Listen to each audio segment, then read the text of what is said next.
Deepu, Facebook. Deepu,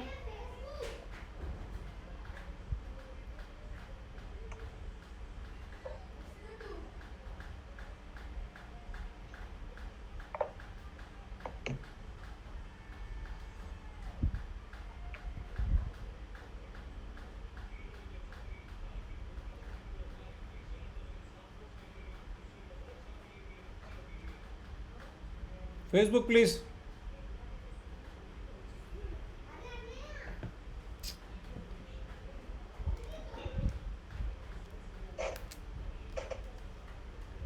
Facebook live, please. Source connect.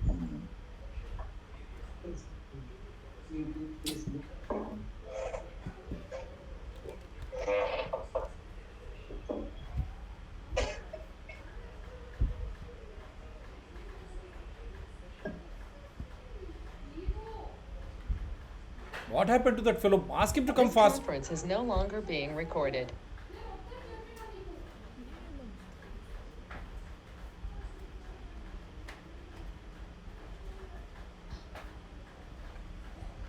This conference will now be recorded.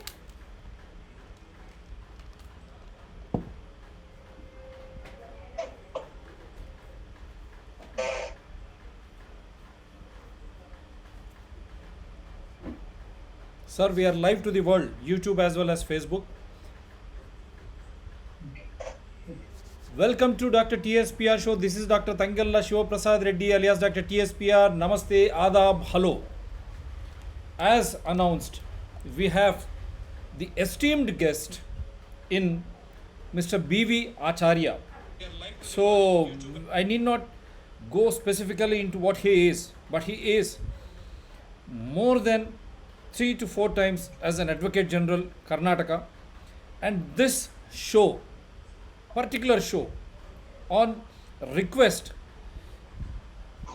is being made live to understand what is happening in entire country, why basic fundamental rights are being not adhered to by the specific state high courts. And in doing so, I was been requesting B.V. Acharya ji since a long time. Sir, kindly grant us some time because we need someone who is very impartial to the developments. Because as we have seen, whether it is Congress, P. Chidambaram, ex-Union Home Minister, under whose jurisdiction envelope jurisdiction happened, he succumbed to that, he had to go to jail. Similarly, we have seen Arnab Goswami in Maharashtra, that was in Delhi. Again, there is another journalist in UP who was covering Hathras, who has yet to be granted hearing, leave out bail apart. So this is, South India is no different. So in this context, we have our esteemed guest who has been very considerate, and I am very thankful to B.V. Acharya ji. Respectfully, I welcome him without wasting any valuable time, because already you are aware of his what he is. He is a senior lawyer by profession, whether it is Karnataka High Court or Supreme Court, he represents everyone, everywhere, and he has been Advocate General of Karnataka 5 times. So, welcome to the special show, sir. Without wasting time, I thought people want to hear you more than anything else. So, how do you look at the scenario, which is very much in prevalence in India, sir? We will see. Shall I start? Please, sir.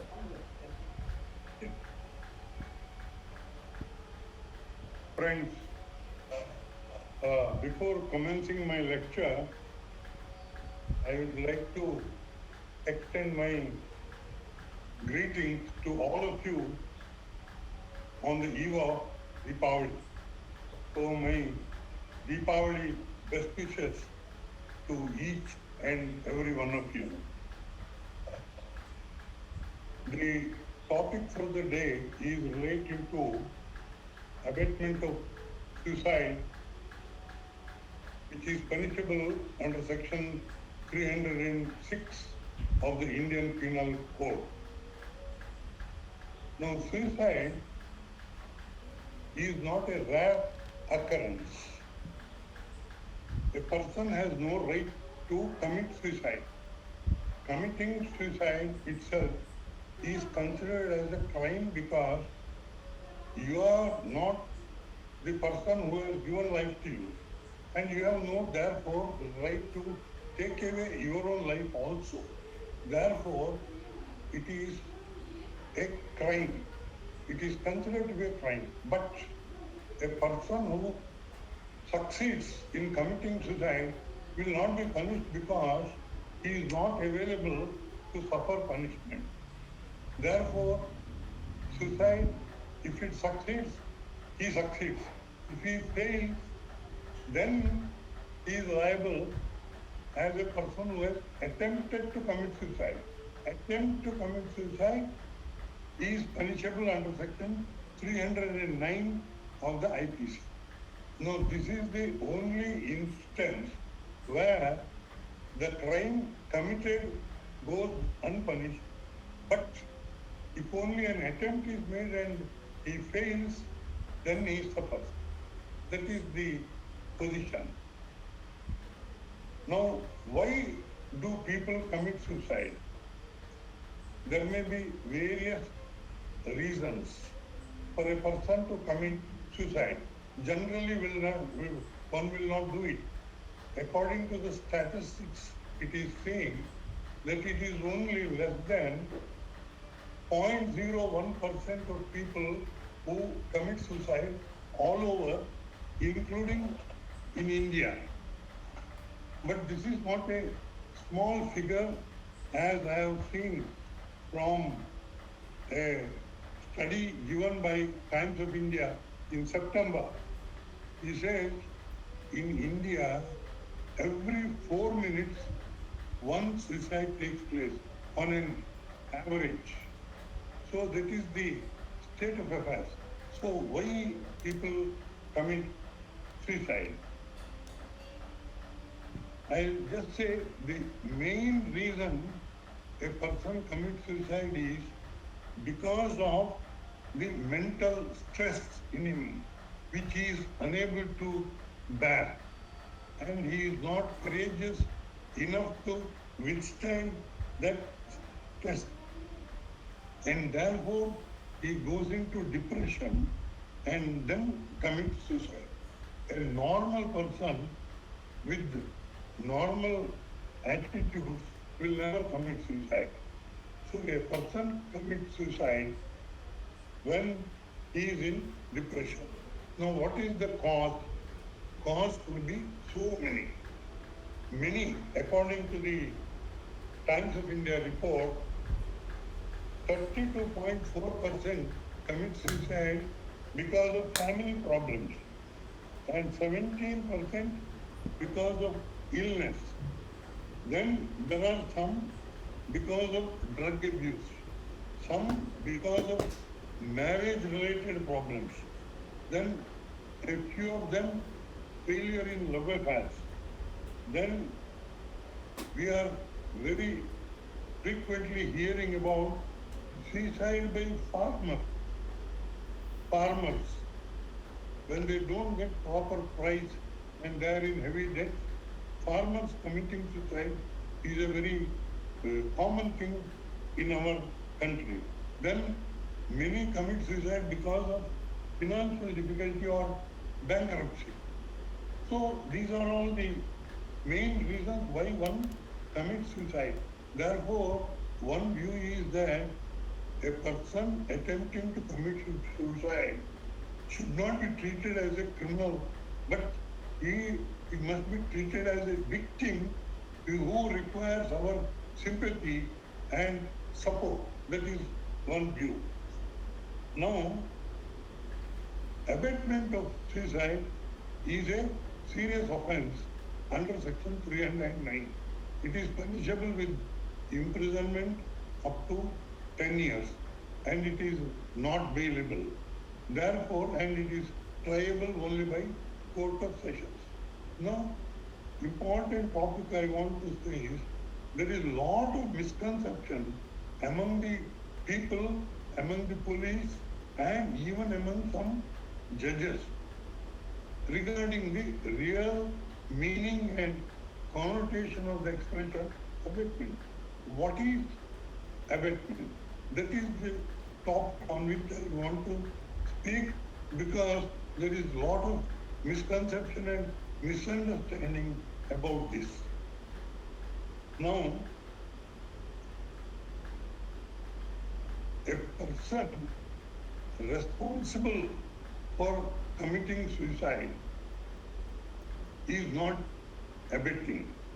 Abatement is entirely different from a person who is responsible, who becomes responsible for the commission of suicide. And this concept is misunderstood, and people feel anyone who is responsible for committing suicide is guilty of abatement. This is the totally wrong conception. I will give some illustrations to show the difference between the two. Now you please, I will give some instances. The student fails in the exam and he comes home and the father rebukes him, insults him, some even beat them. The boy goes and commits suicide. The person responsible for committing suicide is the father who has rebuked him and he felt insulted and he goes and dies. You can't punish the father as having committed abatement. Similarly, the teacher who is responsible for giving marks by which he failed also cannot be held responsible because he performed his duty of valuation. How does he know the boy will go and commit suicide? He may be responsible for suicide, but he is not abetting suicide. Similarly, a debtor and a creditor. A debtor may commit suicide when creditor presses for refund of the money. Or a creditor may commit suicide because number of debtors fail to refund the money and he is in difficulty. Other people are pressing, mostly in these chit fund cases. The creditor commits suicide. Can you say the other one is, it is true, other one is responsible for the suicide, but he is not abetting suicide. Therefore, this fundamental distinction. Then there are also government servants or private institutions. There are disciplinary proceedings instituted against the employees, which is a normal thing which always happens, and in the disciplinary proceeding he may be let off leniently, or if there is a serious misconduct committed, he may be dismissed. Now, the man may commit suicide when there is such a proceeding. Now, can you say the person who has conducted the disciplinary inquiry or granted the punishment has abetted? No, he is responsible for suicide, but he has not abetted. Similarly, even in private companies, we find, supposing a man commits suicide because the management has been not,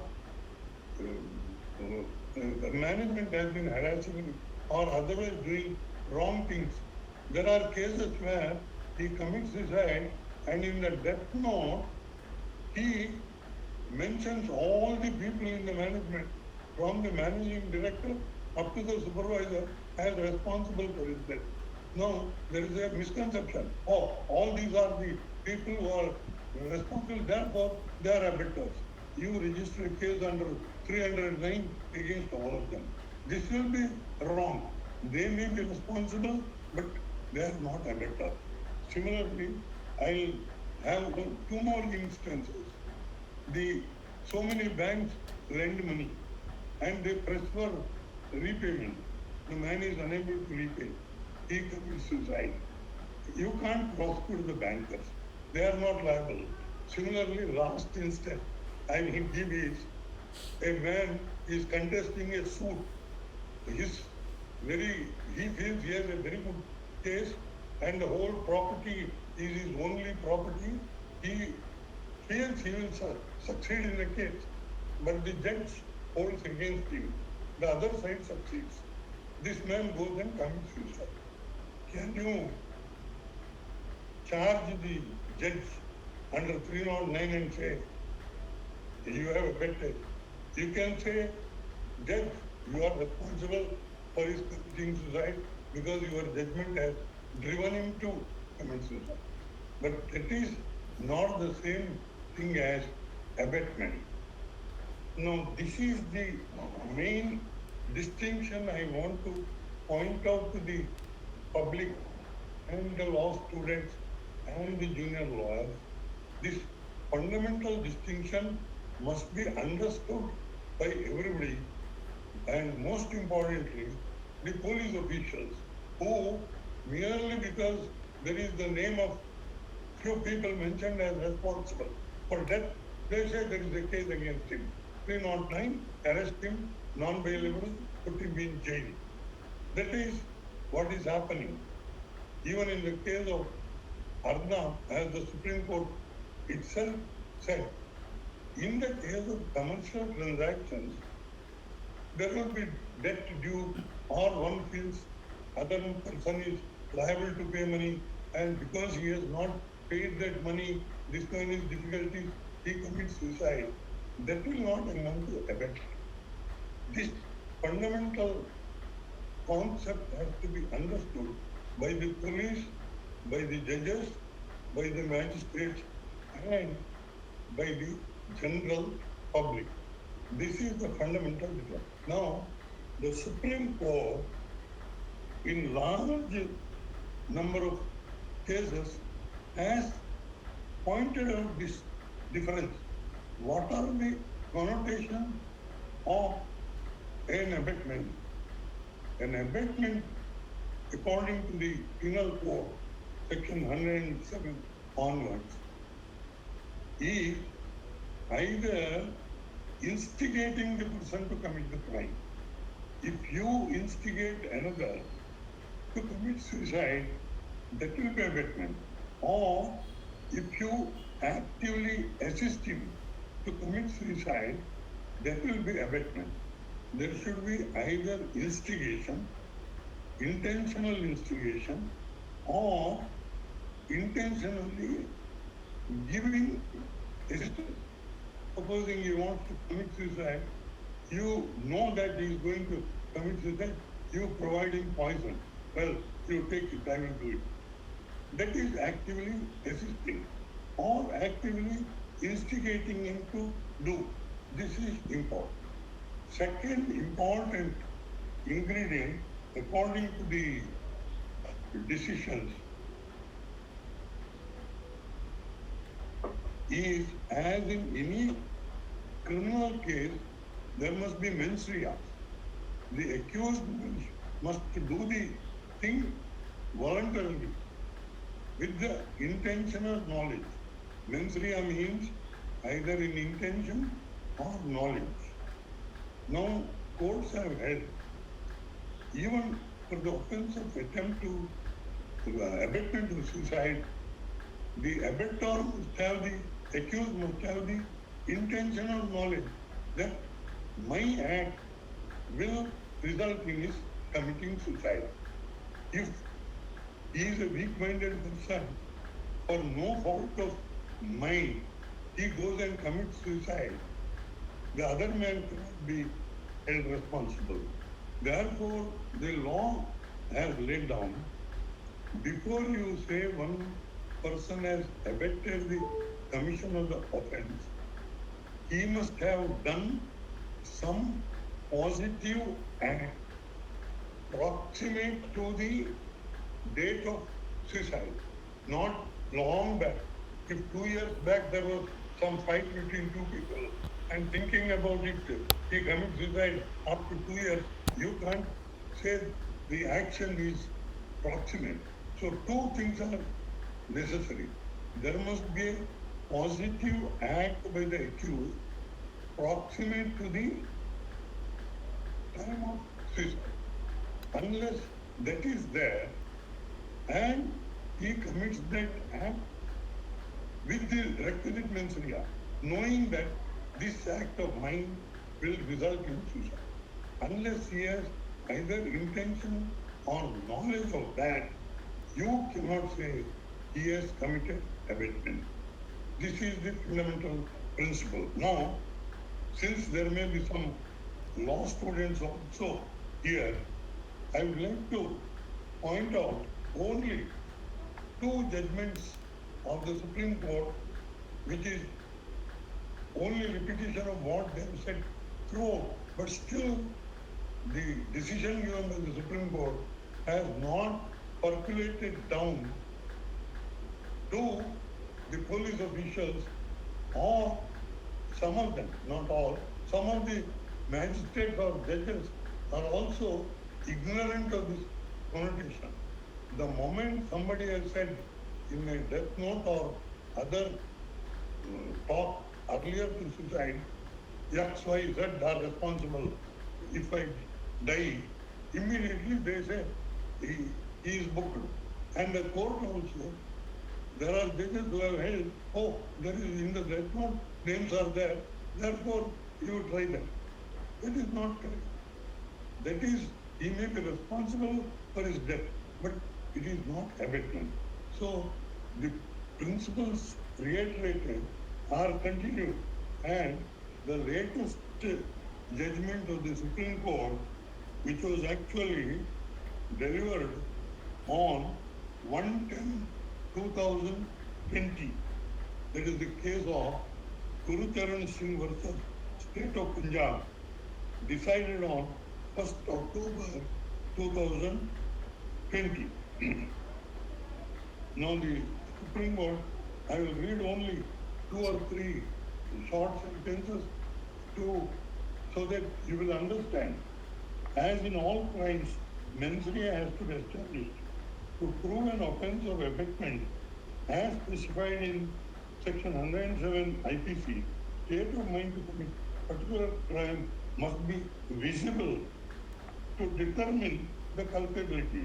In order to prove mens rea, there has to be something on record to establish or show that the appellant therein had guilty mind. Accused must have guilty mind. Let him commit suicide, I will do this. And in further on that state of mind, abated the suicide of the deceased. Ingredients of mens rea cannot be assumed to ostensibly present, but must be visible and conspicuous. This is one, they say. Another is, they say, abatement involves mental process of instigating a person or intentionally aiding a person holding a thing without positive act on the part of the accused to instigate or aid in committing the suicide. Conviction cannot be sustained. Now, in the present case, as we see in many cases, whether it is of Priya Chakravarti or Arnab, there is no positive act by him. He has failed to discharge his civil liability of payment. That will not amount to abatement. Then they say, it also requires an active part or direct act which led to the deceased committing suicide, seeing no option but to do that, and intended to push him to that position. Then there are they have quoted earlier rulings. I'll give just 1 or 2 citations for the persons.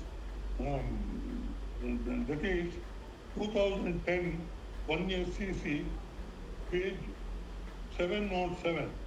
They say, merely on the allegation of harassment without there being any positive action proximate to the time of occurrence on the part of the accused, which led or compelled person to commit suicide, conviction in terms of 306 is not sustainable.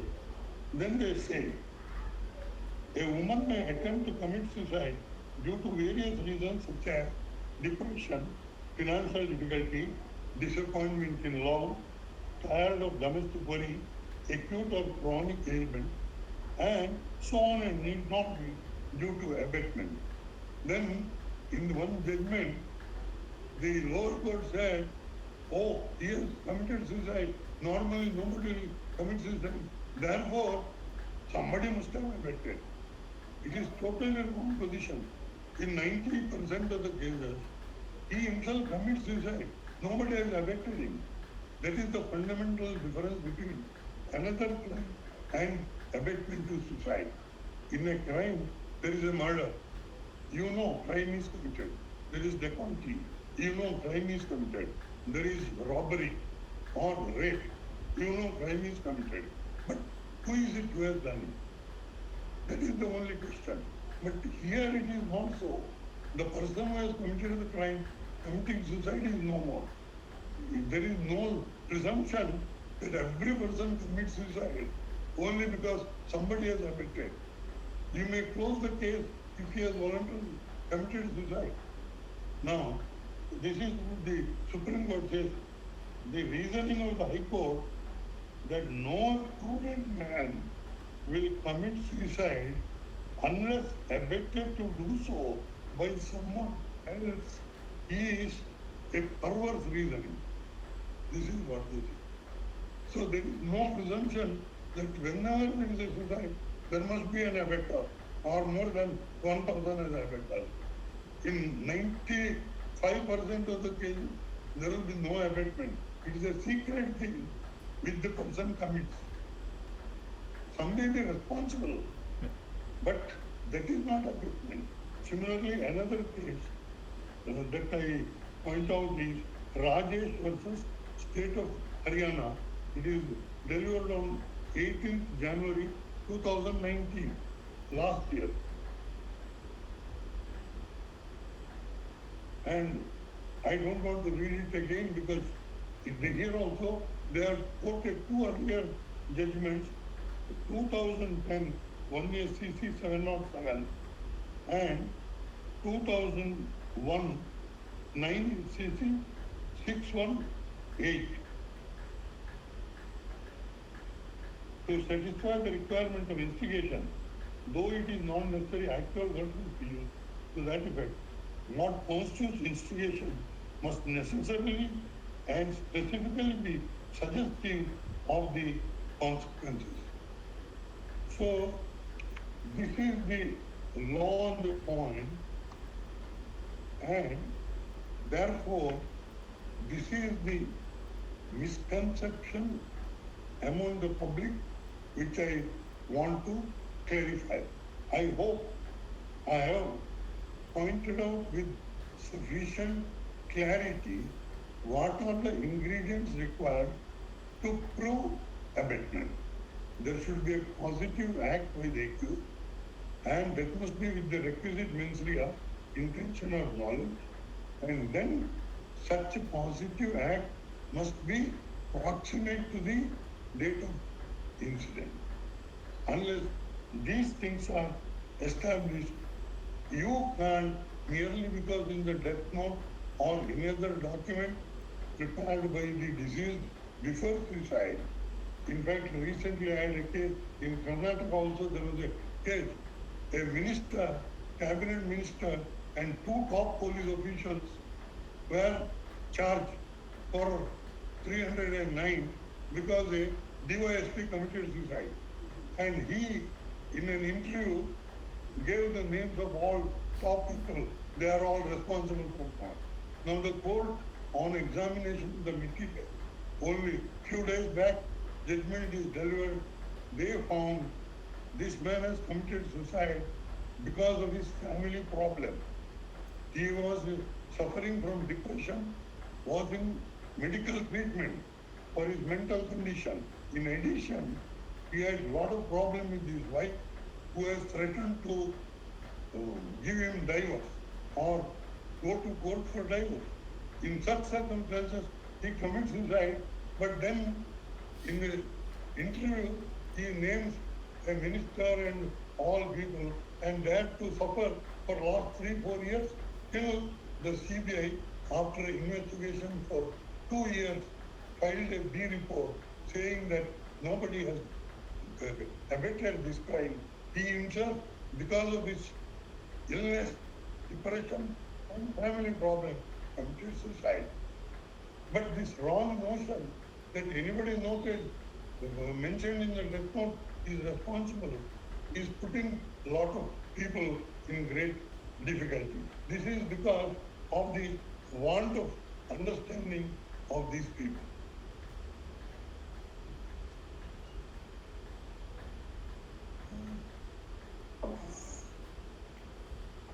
In the talk I was saying, the relevant section is 306, not 309. Sir. 309 is attempt by him. Himself, If he one who is committing attempts and suicide. fails, 309. Here it is 306. The ingredients I refer to are all in relation to abatement. These will not be abated. Sir. Now, some of the recent cases, now it has become very common to put to 306 Shashi Tharoor's case. First, allegation is one of murder. Then, if it is not murder, it is suicide, then it is the abatement of suicide. Similarly, in the case of Riyad Chakravarti, I am not bothered about individuals. I am saying how wrong understanding of law is tarnishing the image and reputation of people. And for these people, even the media people, anchors of the various TVs, they are all responsible. Even before any investigation, they themselves hold an investigation. This media trial is a great menace in our country, according to me. You see, this Rajput's case, Inchi Rajput Krishna, Shashwant Rajput's case, how many hours, day in and out, every channel investigates. Instead of police, it is better each case you give it to these TV channels to investigate and give a decision. And they themselves say he is guilty. And Arnab Goswami is not an exception to this. He himself has been fighting for, has been mentioning Shashi Tharoor, Chakravarti, and all. Now I think he will at least realize now that what a victim will feel, an innocent person will feel before the decision is given by a court. Everybody goes on assuming that he has abetted and committed a serious crime. You should not jump to such conclusions and spoil the reputation of people. Of course, if they are ultimately held guilty, it's a different matter. Now, Mr. Arnab must be feeling, what will be the feeling of an innocent person when he is unnecessarily dragged into a case. These, I hope, the persons in the media, both print as well as electronic, will realize before they condemn and use insulting language against people on a mere suspicion without understanding the real ingredients of the offense of abetment of suicide or any other offense. This applies to all the cases. And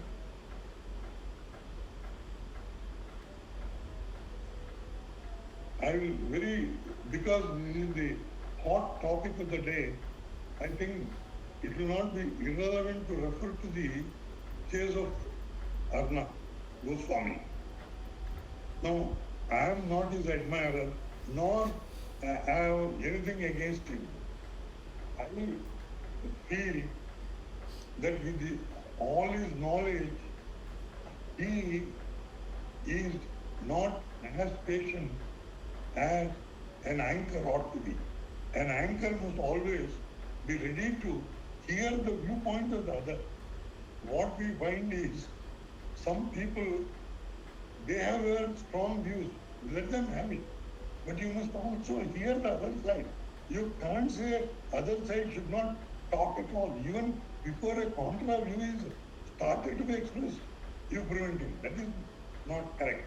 Now, in this case, the sequence of events will clearly show that it is a clear case of malice and vendetta on the part of the Maharashtra government and the Bombay police.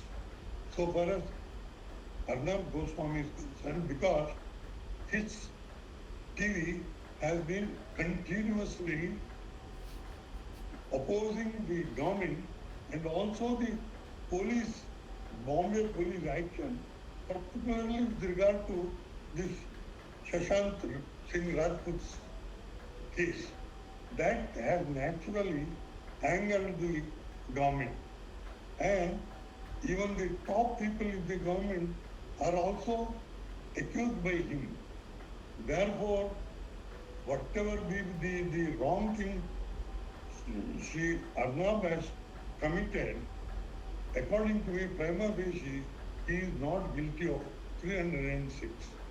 And this is a case which was closed in April 2019. One fundamental thing I want to say, when a matter is under investigation in the hands of the police, the government also has a say in the matter because police work under the Home Department. Home Minister may also have a say. But once the investigation stage is over and a closure report is filed before a court and the magistrate accepts that closure report, and in this it has happened in April 2019. Thereafter, neither the police nor the government nor the Home Minister can do anything for a reinvestigation unless they approach the court itself and get an order. Unless the order of closure accepted by magistrate is reopened by the judiciary, executive can't step in. So here, after 1 year, in May 2020, without reference to the court, Home Minister could not have ordered reinvestigation. And even if it is ordered, it is illegal. According to me, it will even attempt to contempt interference with the order of the court, where magistrate passes an order closing the case. Magistrate or any superior court can reverse that order, but not a Home Minister or the government. Therefore, this is wholly wrong. Then the police. There is a wrong impression. The moment there is a FIR registered or a crime, and police have power to arrest, he must be arrested. Totally wrong impression. Courts have repeatedly said power to arrest doesn't mean you arrest in every case. I know of large number of cases where CBI have investigated the whole case without arresting single accused and filed a charge sheet. That is so in the JMM bribery case, MPs, where P.V. Narasimha Rao, Bhuta Singh were all accused. They were never arrested. So also in the disproportionate asset case of Selvi Jayalalitha, she was never arrested in that case. Maybe in other cases she is arrested. And there are no large. So the Supreme Court, in the case, the law students or junior lawyers may know, in the case of Arnesh Kumar versus State of Bihar, 2014, 8 ACC 273, the court has said, you don't arrest in any case unless arrest becomes very necessary. Power to arrest is different from your actual arrest. Merely because you have power, you can't arrest. For instance, even in the case of Tuticorin, where father and son were arrested for some petty offense of keeping the shop, and then they were, according to the prosecution, tortured, and father and son died. And now there is a charge of murder against all the police officials. These are all very grave things. Therefore, first of all, in this case also, Arnab's case, police did not have arrested him. And there was no such great hurry. It is not as if he would have fled to a foreign country. All the circumstances show it is a malicious act at the instance of the government or attenuated to please the government. Then second important thing which I want to say is the police are power to arrest and keep one for only 24 hours. Beyond 24 hours, the remand will be by the magistrate or the judge. It is the judiciary. So in this case, you will know, you have seen from the records, the magistrate found arrest was illegal. He found it was unnecessary. He found there is no nexus between the act and the suicide, and therefore refused to give police custody. Of course, the magistrate must be complimented for saying all this and not giving police custody. If police custody had been given, I don't know what would have been the position today. But anyway, she was wrong. Having said that, she was wrong in sending Arnab to judicial custody for 2 weeks. On the other hand, she should have released him immediately on his own back. That the magistrate has power, because he has not only the power, duty. When you find detention of a person is illegal, arrest is illegal, the magistrate should not have remanded him to custody. Here lies the great responsibility of a magistrate or a judge before remanding one to custody, because responsibility is yours. In fact, in Madras, 2 years back, when Nakiran, that is one journalist, was arrested on sedition charge and produced before magistrate, he straightaway said, this is an illegal arrest, and released him on his own bond. The matter went to High Court. High Court complimented that magistrate. Here is a magistrate who has, with full responsibility, has released the person. This should be the attitude. Then the next day, here the magistrate said, then at the instance of the police, again, daily 3 hours interrogation. This was also uncalled for. Accordingly, in a case like this custodial interrogation is, according to me, it is opposed to Article 23. If you say, I don't want to answer, I have a right not to answer. And this matter has been clearly stated by the Supreme Court itself in the case of, for the students I say, Selvi and others for the state of Karnataka, 2010, 7 SCC 263. An accused can say, I don't want to answer. You can't compel me. You can't force me. You can't use the third degree method to get confession. So here, the magistrate was not quite correct in permitting information. And at the top of it, the biggest mistake or wrong is committed by the division bench of the High Court. According to me, when the sequence of events and how things have happened is seen, when it is so clear that it is a malicious act, it is a case of vendetta. If this is not malicious act and mala-fide, it is impossible to prove mala-fide in any case. According to me, here the sequence is a textbook case. This is a case where it is a malicious act.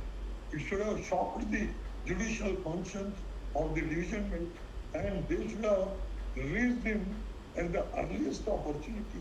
But they spent some days in hearing the matter and then said, you go to Sessions Court and apply for bail. One important thing I want to point out even at this stage, people make generalization. Why in that case it has been done, why in this case it is. 226 is an extraordinary power of the High Court. It is not that you exercise it in every case. case and case differ. Supposing there is a person who has committed serious murder or rape or dacoity and his application for bail is pending, do you equate it to the same as a malicious arrest on a charge under 306 of a journalist? You can't say all are same. Now even Supreme Court, they are asking why he is granted relief by the Supreme Court. Supposing Supreme Court was wrong in not entertaining the bail application of Mr. P. Chidambaram immediately. They delayed. In fact, I am one of those who criticized the Supreme Court for not hearing immediately.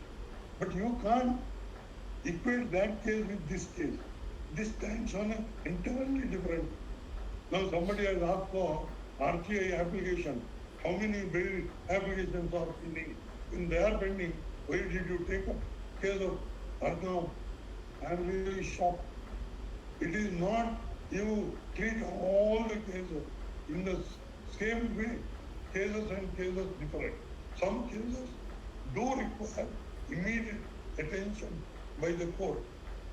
I am surprised that some people in the intelligentsia, including some retired judges and a section of the lawyers who wept for Shanti Bhushan because he was fined 1 rupee for committing contempt, are now silent and object to granting leave to Arnab, who has been arrested illegally and held by the magistrate herself and put in custody.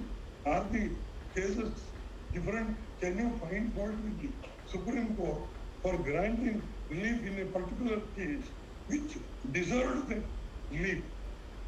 Therefore, there is nothing wrong. In fact, I would say the Supreme Court did an excellent job in interfering in this matter and granting immediate relief to Arnab, whose case stands on a different footing than any other case where people have by corrupt means amassed wealth and put money in foreign banks. You can't equate this case to the case of Mr. Modi or Vijay Mallya or any other such cases. Cases and cases differ, and you can't expect all the cases to be treated equally.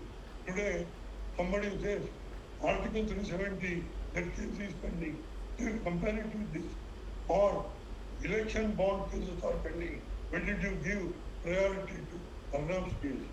And unfortunately, because of this sort of unjustified criticism of the Supreme Court and the Supreme Court being lenient against people who denigrate the dignity of the Supreme Court, today many people have become bold enough to say things against the Supreme Court as they please, committing contempt. And the latest case I have to bring to your notice is the case of Kunal Kamra, who is said to be a cartoonist, and he has made most derogatory remarks against the Supreme Court for granting relief to Arnab Goswami. He goes to the extent of painting the Supreme Court with a flag of BJP, as if Supreme Court is BJP, and compares Justice D.Y. Chandrachud, one of our best judges, he compares him to a flight attendant serving to first-class passengers and ignoring the economy. This is the type of insult on the Supreme Court because of Shanti Bhushan's case and the case of some judges, retired judges. They changed their views, some of them, after retirement, because they could insult the Supreme Court. Now everybody believes we can also insult. And fortunately, yesterday, the Attorney General, K.K. Venugopal, has given consent to take contempt of court action against this person, Kunal Kamra. And today he says, just like Prashant Bhushan, I will not apologize because I will become very famous. I will have audience with the Supreme Court. I will oppose law office of the Supreme Court. So he wants to become famous by denigrating the Supreme Court. And for all this, even some of the top lawyers and some retired judges are responsible because they gave indirect support to such people who are committing contempt of the Supreme Court. After all, ultimately, judiciary is our last resort. If we allow the dignity of the Supreme Court to be sullied by such people, then we will be in serious difficulty in this country.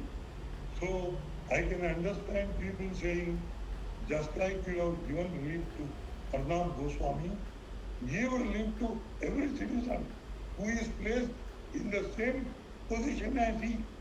But don't compare it with all dreaded criminals and all that. Saying that you take up their case first and Arnab case later, let him be inside for a few months.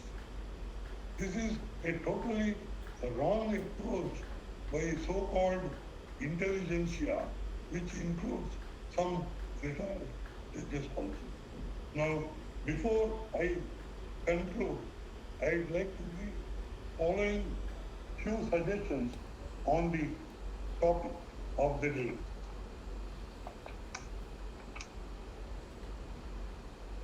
Even when the case of Prashant Bhushan was over, I had written an article, especially for law students and junior lawyers.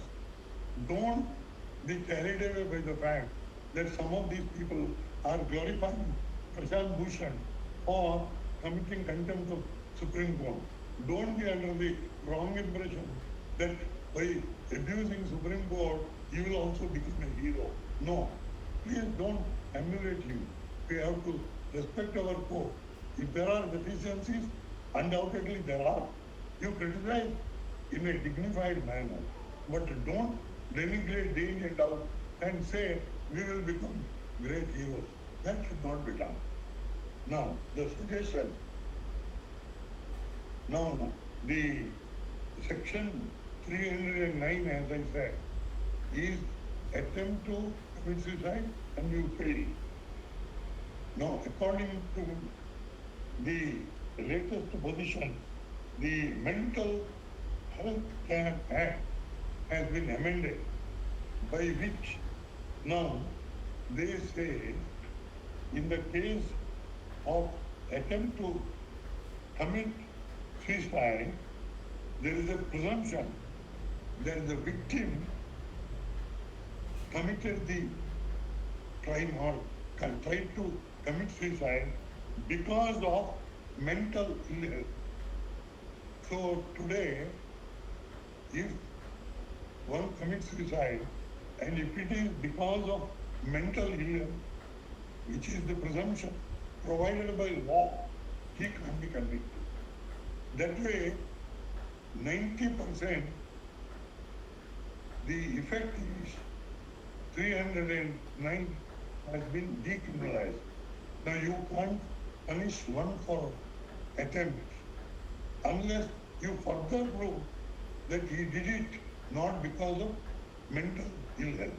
If it is because of mental illness, he is not liable. So virtually 309 has become a dead letter. If attempt to commit suicide or committing suicide itself is not an offense punishable, then there is no reason why this 306 abatement of suicide should be an offense. If the main act itself is not an offense, Right. the abatement of the same Sir. also should not be an offense. So my Right. suggestion is both section 306 and 309 IPC deserve to be deleted from the statute book, Indian Penal Code. Now there is a move by the government to have a new Indian Penal Code. I think the work is already on. I hope they will consider this suggestion, and with regard to suicide, they will decriminalize both attempt as well as abet.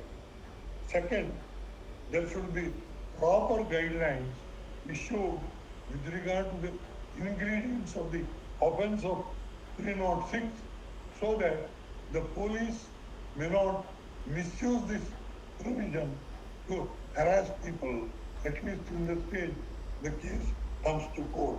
Even some of the magistrates and judges may have to be given proper guidelines with regard to the ingredients of the offense. A wrong impression that anybody's name found in the death note is sufficient to register a case against him, that must be erased. Thirdly, there should also be proper instructions that arrest is not necessary in every case. Merely because you have arrest, you can't arrest.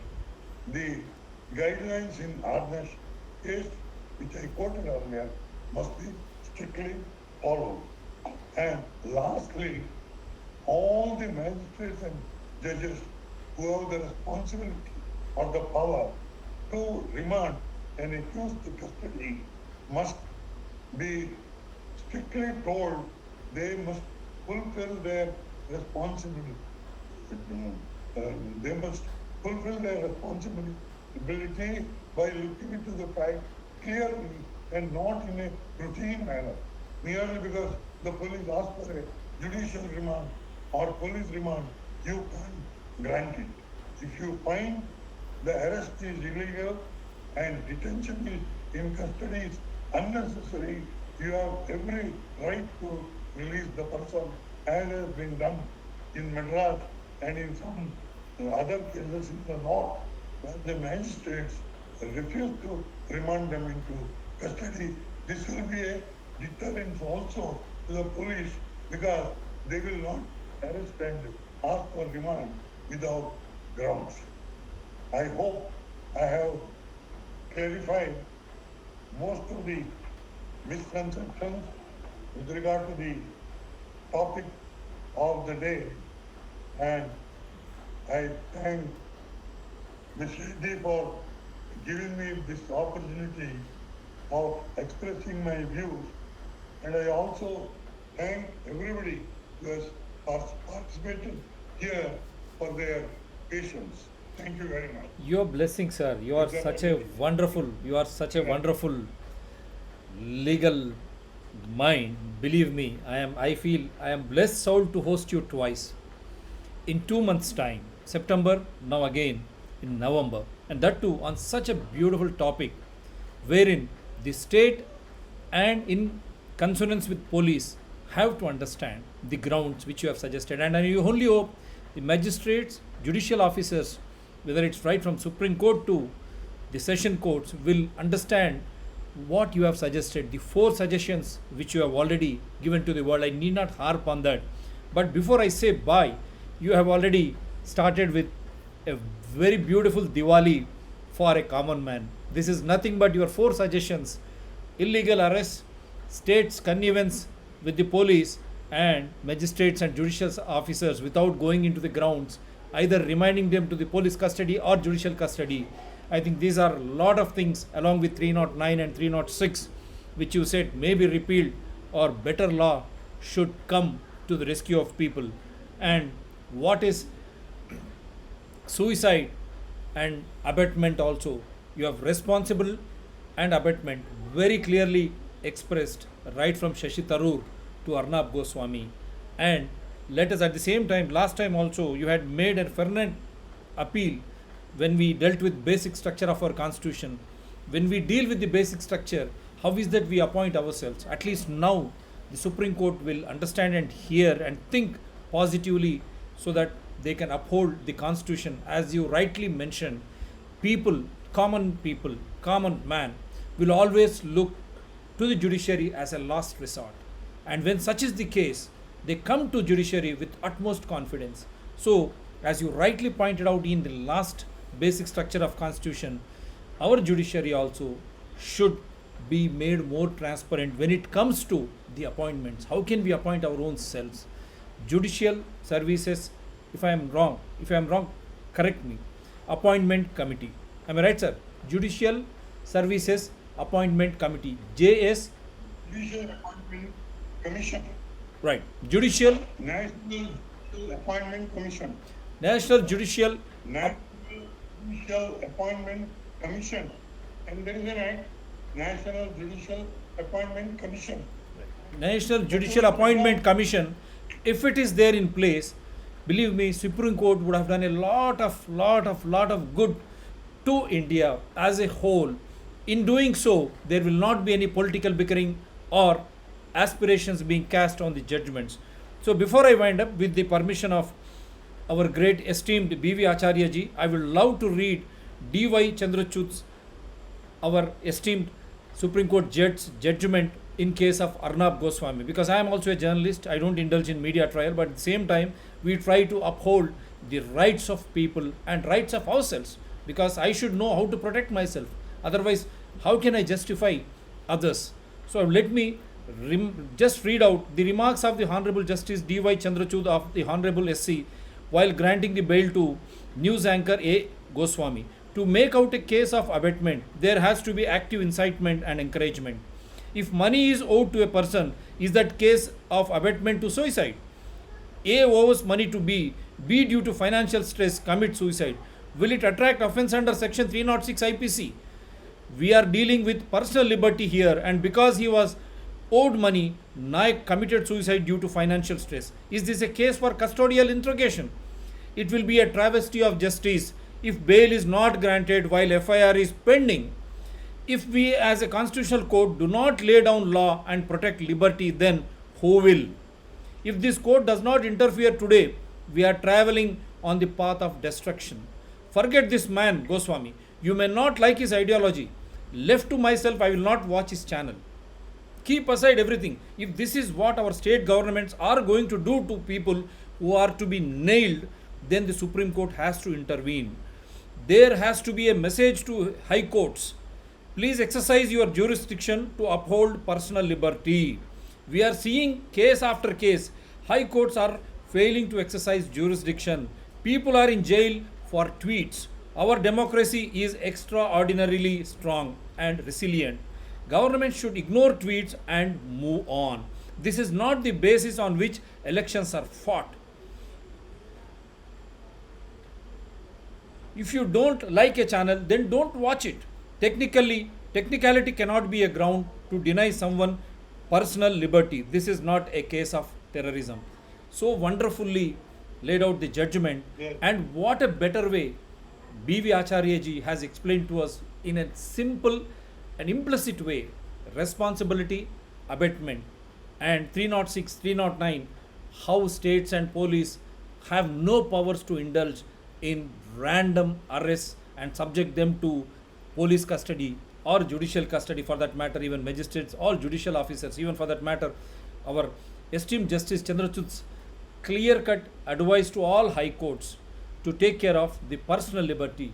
If that is not taken care of, if I say something, if I am going to be jailed, there will be no one on the ground except all in jails. I hope this is a big Diwali gift from B.V. Acharya ji to all Indians. Let us rejoice, and let me wish the people of India a very happy Diwali.